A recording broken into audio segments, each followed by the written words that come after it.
Hey guys, welcome to Miss Books and Coffee. So, really sorry. ఇన్ని రోజులు రానందుకు and thank you so much. నా subscribers పెరిగారు. నా వాయిస్ ఇంకా సెట్ అయిందో లేదో అయినట్టే ఉంది, కానీ కొంచెం తేడాగా ఉంది, అప్పుడప్పుడు బొంగురుగా ఉంది. సో ఒకవేళ అలా ఉంటే మీరు భరించండి. Thank you. Subscribe for more. Also ఇది కొత్తగా రాశాను, అంటే ఎప్పుడు రాయని టైప్లో. సో మీకు నచ్చిందో లేదో కామెంట్ చేయండి.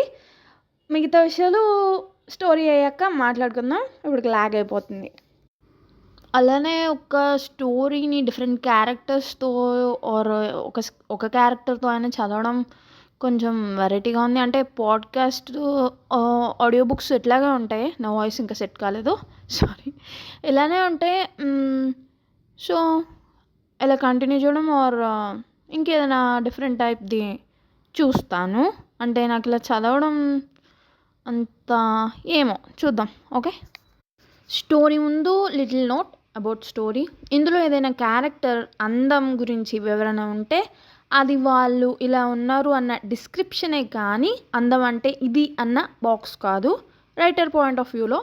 సో డిస్క్లైమర్: ఈ కథలో పాత్రలు, సన్నివేశాలు మోస్ట్లీ కల్పితం. కొన్ని మాత్రం నాకు బాగా పరిచయం ఉన్న వ్యక్తిని, తనకి జరిగిన అనుభవాలు. సో మీరేమైనా రిలేట్ అయితే అది మీ గురించి కాదని, అది యాదృచ్ఛికం. అండ్ ఈ స్టోరీని కాపీరైట్ ఆర్ లెఫ్ట్ ఏ యాంగిల్లో ఏం చేసినా శ్రీకృష్ణ జన్మస్థానంకు వెళ్ళగలరు. ఇంటర్ క్రష్, గతం తాలూకు జ్ఞాపకాలు. 1985, 1985. సూర్యం, వాడిని ఇప్పుడే బస్ ఎక్కించాను. కొన్ని గంటల్లో మీ ముందు ఉంటాడు. సరే, జాగ్రత్త. మరి పనులున్నాయి, ఏమైనా అవసరం ఉంటే మళ్ళీ చేస్తాను. హలో, ఎవరినా బస్సు ఎక్కించింది అనుకుంటున్నారా? అది నేనే. ఉద్యోగ రణరంగంలో పడిన నేను నా బాబాయ్ వాళ్ళ ఇంటికి సుమారు 10 ఏళ్ల క్రితం వెళ్ళాను. ఎదుగో మళ్ళీ ఇప్పుడు ఇలా బస్సులో. 10 ఏళ్లలో వెళ్ళలేదా అంటే వెళ్ళాను, కానీ ఉద్యోగ నిమిత్తం మీదో లేక ఏవో అరకొర పనుల మీద. ఇలా వెళ్ళడం, ఆ పని దగ్గర ఉండి అది ముగించుకొని వచ్చేయడం, అంతే. మా బాబాయ్ వాళ్ళ ఊరు అనగానే నా మదిలో మెదిలే ఒక తీయనైన అనుభూతి నా ఇంటర్ క్రష్. స్వతహాగా యాంబివర్ట్ అయిన నేను నా వాళ్ళ దగ్గర, అంటే నా మనసుకు దగ్గరైన వాళ్ళ దగ్గర తప్ప ఉండలేను. అమ్మమ్మ వాళ్ళ ఇంట్లో కూడా వన్ డే తప్ప నైట్ కూడా ఉండలేదంటే నమ్ముతారా? వెళ్ళడం, పగలుండి ఈవినింగ్కి వచ్చేయడం, అలా మా ఇల్లు, స్కూలు, కాలేజు తప్ప ఇంకో ప్రపంచం తెలియని నేను తన కోసం కాదు, తన వల్ల తన ఇంట్లో ఉండాల్సి వచ్చింది. తనే నా ఇంటర్ క్రష్. మంచి ఎత్తు, నా అంత హైట్ నియర్లీ ఉంటుంది, పొడుగైన జడ, ఆకారంలో అయినా వెలుగులో అయినా మెరుపు లాంటి తేజస్సు. తనని నేను మహా అయితే గట్టిగా ఆలోచిస్తే మహా అంటే మహా 10 లోపు, ఇంకా చెప్పాలి అంటే సుమారు ఒక 7-8 సార్లు కలిసి ఉంటాను. అంటే ఇలా వెళ్తూ కాలేజ్లో పాస్ అయ్యే మూమెంట్స్లో అలా. వాటిలో డైరెక్ట్గా ఒక 4-5 టైమ్స్, 3 టైమ్స్ వాళ్ళ ఇంటికి వెళ్ళాను. 1 టైం వాళ్ళ ఇంట్లో స్టే చేశాను. ఒక 2-3 సార్లు మాట్లాడి దూరం నుండి ఒక 5-6 సార్లు చూసినందుకే, అది కూడా ఇవన్నీ కలిపి 10 సార్లు. అయినా ఇంకా ఎందుకు నా మైండ్లో నుండి ఇన్నేళ్ళైనా వెళ్ళట్లేదు నాకు అర్థం కావట్లేదు. నా మదిలోని తన జ్ఞాపకాల కథే ఇది. మెమరీ 1. మొదటిసారి తనని కాలేజ్ జాయిన్ అయిన రోజు, అది కూడా మా తాతగారి దయ వల్ల చూశాను. ఆయనకి ఎక్కడ లేని పరిచయాలు పెంచుకునే మహానుభావుడు. తన ఇంప్రెషన్ నా మీద ఏమో కానీ చూడగానే ఆకర్షించే క్యారెక్టర్ తనది. అందం కాదు నన్ను ఆకర్షించింది. అఫ్కోర్స్ అది తనలో బోనస్, చెరీ ఆన్ టాప్ అంటారు కదా, అది. కానీ ఆ క్యారెక్టర్, పర్సనాలిటీ, ఏదో తెలియని చురుకుతనం, అట్రాక్ట్ చేసే పర్సనాలిటీ. ఎన్నో ఏళ్ళైంది, సరిగ్గా గుర్తులేదు, కానీ ఆ రోజు జరిగిన మాటల్లోనే తెలిసింది తను నాకన్నా ఎగ్జాక్ట్గా ఒక మంత్ చిన్నది. ఆ రోజు జరిగిన కాన్వర్జేషన్ చిన్నదే. ఓ, ఆలోచనలో ఉండగానే ఊరు వచ్చింది. ఫస్ట్ అయితే లగేజ్ తీసుకొని ఇంటికి వెళ్ళాలి, మనం మళ్ళీ కలుద్దాం. వెయిట్, స్టోరీ అవ్వలేదు, జస్ట్ ఒక పాజ్ నా జ్ఞాపకాలకి. ఎరా అను, ఎలా ఉన్నావురా? అను ఏంటండి ఆడపిల్లలా? కనీసం దీపనండి. నా ఇష్టమోయ్, అలానే అంట. నువ్వేం పట్టించుకోకురా అంటూ మా పిన్ని నా చేతిలోని బ్యాగ్ని చొరవగా తీసుకుని లోపలికి వెళ్ళింది. అవేం పట్టించుకోను అని తెలిసినా కూడా నేను నవ్వుకుంటూ కాళ్ళు చేతులు కడుక్కొని బాబాయ్తో కలిసి లోపలికి వెళ్ళాను. వీళ్ళే మా పిన్ని బాబాయ్. సరదాగా ఉంటూ పైకి ఆట పట్టిస్తూ లోపల అమితంగా ప్రేమించే మా బాబాయ్. సొంత కొడుకులా చూస్తూ సరదాగా కూడా నన్ను బాధ పెట్టకూడదు అనేంత ప్రేమించే మా పిన్ని. ఈ 10 ఏళ్లలో వీళ్ళని చాలా మిస్ అయ్యాను. అఫ్కోర్స్ అది బయటకు చెప్పనులేండి. చెల్లి గురించి అంటే మా బాబాయ్ వాళ్ళ కూతురు గురించి వచ్చింది ఈ ప్రయాణం. తనకు పెళ్లి చూపులు రేపు. తను ఎవరో స్నేహితుల ఇంటికి వెళ్ళిందంట ఇప్పుడు. సో నేను అందుకే వచ్చాను ఇక్కడికి. భోజనం ముగించాక నా గదిలో అలా నడుము మలిచాను. ఆ ఊరు మహత్యం అనుకుంటా మళ్ళీ తన జ్ఞాపకాలు దాడి చేయడం మొదలుపెట్టాయి. తెరిచిన కిటికీ నుండి పొలాల మీద నుండి వచ్చే చల్లగాలి మనసుని తాగుతా అది ఇంకా పెంచుతుంది. తర్వాత తను ఇంకోసారి వాళ్ళ ఇంట్లోనే కలిశాను. మాటలు పెరిగాయి.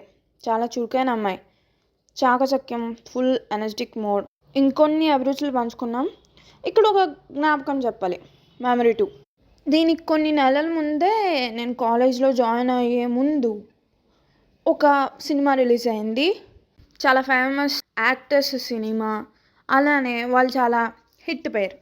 ఆ సినిమాలో జరిగిన ఒక సీన్ని తను నాతో చేసింది. కోఇన్సిడెన్స్ లేక కావాలనో కానీ నిజం చెప్పాలి అంటే ఆ సీన్లో ఏం లేదు, కానీ చాలా ఉంది. కన్ఫ్యూజింగ్గా ఉంది కదా నాకు కూడా అలాగని. ఫస్ట్ టచ్ అనొచ్చు.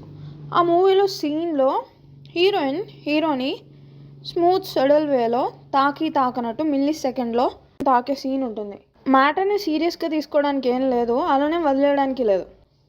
ఇంకొక ఘటన చెప్పా కదా, ఎవరింట్లో అలవాటు లేదని. అలాంటిది ఆ రోజు కాలేజ్కి వెళ్ళాను. నెక్స్ట్ డే తర్వాత మెమరీ 3. అమ్మమ్మ కూడా ఏదో పని మీద నాతో వచ్చారు. తీరా ఈవినింగ్ ఇంటికి వెళ్దాం అనుకుంటే అమ్మమ్మ వీళ్ళ ఇంటికి వెళ్దామంటే అలా వెళ్ళాం. సరే కొద్దిసేపు ఉండి వెళ్దామని చెప్పి. కానీ వెళ్ళగానే చిన్నగా స్టార్ట్ అయిన వర్షం బోరున కురవడం స్టార్ట్ చేసింది. నా క్రష్ తన తమ్ముడు, ముఖ్యంగా ఈ అమ్మాయి ఉండమని బలవంత పెట్టేశారు. వద్దు అనాలనే మొహమాటమైన బలవంతమైన అది వర్షం అది తగ్గాక వెళ్దాం అన్నట్టు అలా ఎలా ఫిక్స్ అయిపోవాల్సి వచ్చింది ఆ రోజు అక్కడ, ఆ రాత్రి అక్కడ.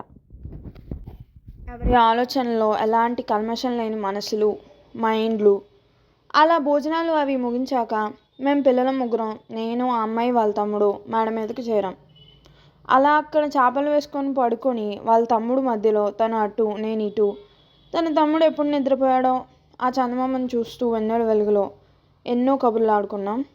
జీవితంలో గోల్స్, అంబిషన్స్ ఇలా ఎన్నో పంచుకున్నాం. అలా తెలియకుండా నిద్రలోకి జారుకున్నాం. అలా అయినా కొద్దిసేపటికి ఎందుకో తెలీదు, ఎప్పుడూ తెలియని ఒక కొత్త అనుభూతి, పరిచయం లేని ఒక తీయనైన భావంతో మేల్కొన్నాను. చూస్తే ఎప్పుడు వచ్చిందో ఎలా వచ్చిందో తెలీదు, తన తమ్ముడు లేడు. తను నా హృదయం మీద నిద్రపోతూ ఉంది. చిన్న శబ్దం కూడా లేని ఆ రాత్రి చందమామ కూడా మబ్బుల చాటును దాగినట్టు ఉంది. మా ఉచ్ఛ్వాస నిశ్వాసలు ఏకమైనట్టు ఒకే విధంగా సాగుతున్నాయి. అంతలో నైట్ డ్యూటీకి వెళ్ళిన వాళ్ళ నాన్నగారు రావడం అవన్నీ నాకు పైకి వినిపిస్తూ ఉన్నాయి. తను ఇంకా నిద్రలోనే ఉంది. కొంచెం అది జరిగింది. కానీ నాకు మాత్రం ఈ మర్చిపోలేని తీయని అనుభవంతో నిద్ర రాలేదు.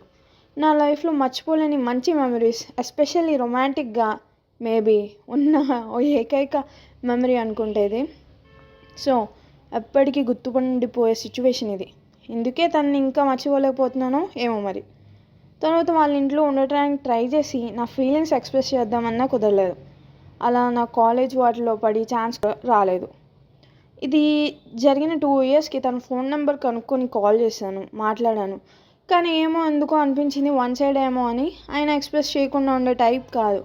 కానీ తన నెంబర్ ఎలానో పోయింది. ఎలానో నాకే గుర్తులేదు. అన్నేళ్ళు గడిచిపోయాయి. ఫ్రెండ్స్ ద్వారా కనుక్కోవడానికి చూశాను. ఈ ఊరు వచ్చినప్పుడు 1-2 సార్లు వెతికాను, కానీ ఉపయోగం లేకుండా పోయింది. అసలు నేను గుర్తున్నానో లేనో తెలియని పర్సన్ గురించి నాకు ఈ ఆలోచనలు, జ్ఞాపకాలు ఏంటో.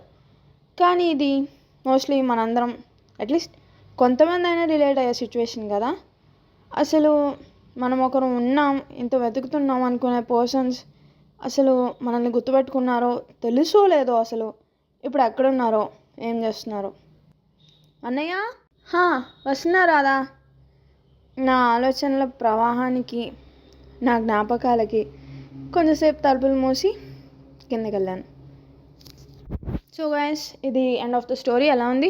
సో 1985 అని అన్నాను, కానీ కొన్ని పదాలు ఆ కాలంలో వాడేవి రాశాను. అంటే నేను యూజ్ చేయను ఇప్పుడు.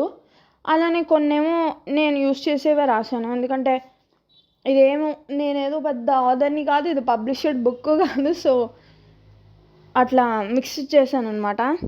రాయాలి అనుకుంటే ఫుల్‌గా అలా రాయొచ్చు. బట్ ఏమో కష్టంగా ఉంటదేమో వినడానికి అన్న టైప్‌లో అట్లా ఏమి ఉండదులే. నాకు తెలుసు రీడర్స్‌కి అట్లా ఉండదని. ఎందుకంటే నేను అలాంటివి చదువుతాను, ఈజీగానే ఉంటుంది నాకైతే. సో, ఏమో నేను ఇట్లా రాసాను. అండ్ నేను స్టోరీస్ రాసాను. అవి బాగుంటాయో, బాగోవో, యావరేజో, యాక్ట్‌లా ఉంటాయో నాకు తెలీదు కానీ ఎవరు ఇప్పటివరకు రివ్యూ రాయలేదు. నా స్టోరీస్‌ని నేను ఎవరికీ చెప్పలేదు. ఒక యూట్యూబ్‌లో పెట్టడం తప్ప ఇదివరకు. సో, స్టోరీస్ రాసా కానీ ఫస్ట్ టైం ఒక పర్సన్ పాయింట్ ఆఫ్ వ్యూలో రాయడం అనమాట. సో, ఓన్లీ ఒక పర్సన్ తన ఫీలింగ్స్ ఎదుటి వాళ్ళ గురించి, అంటే క్రష్ అయినా, బాబాయ్ అయినా, పిన్ని అయినా, ఎవరైనా తన ఫీలింగ్స్ వన్ సైడ్ నుండి తన పాయింట్ ఆఫ్ వ్యూ నుండి పెట్టడం జరిగింది. మళ్ళీ ఏంటంటే నేను ఈ మెమరీస్ ఇంకా డీటెయిల్స్ అల్లొచ్చు. యాక్చువల్లీ ఆ పర్సన్కి డీటెయిల్స్ ఉన్నాయి ఏం జరిగిందో పాయింట్ టు పాయింట్. బట్ ఇది ఒక పర్సన్ మనకి తన జ్ఞాపకాలు మనకి చెప్తున్నట్టు ఉంది కాబట్టి, సో పాయింట్ టు పాయింట్ చెప్పకుండా ఇట్లా డీటెయిల్డ్గా కాకుండా బ్రీఫ్గా చెప్పాను అనమాట. రెండు చాలా చోట్ల ఇంకా అంటే వర్ణించగలిగే సిచ్యువేషన్స్ ఉన్నా, అంటే ఇప్పుడు బస్సులో వెళ్తున్నాడు, సో అది ఇంకొంచెం రచనా విధంగా సమ్ పోయిటరీ లైట్గా అట్లా రాసే ఛాన్స్ ఉంది. బట్ నేను చాలా సింపుల్గా నార్మల్గా ఒక మామూలు మనిషి, ఇప్పుడు సపోజ్ మనం నార్మల్గా ఎట్లా అయితే వేరే వాళ్ళకి చెప్తామో ఆ టైప్లో అన్నట్టు చాలా సింపుల్గా చెప్పేసాను అనమాట. సో యాక్చువల్లీ ఇది ఒక పాయింట్ ఆఫ్ వ్యూ ఒక పర్సన్ నుండి.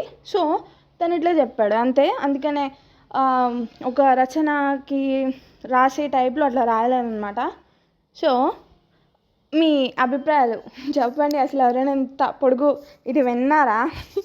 సరే, ఓకే, బాయ్. నచ్చిందా, నచ్చలేదా, ఏదైనా కామెంట్ చేస్తారా? ఆల్సో మీకు కావాలి అంటే సెకండ్ పార్ట్ రాస్తాను, లేకపోతే ఉండదు. సెకండ్ పార్ట్ అంటే okay. Subscribe for more. Thank you all. See you soon.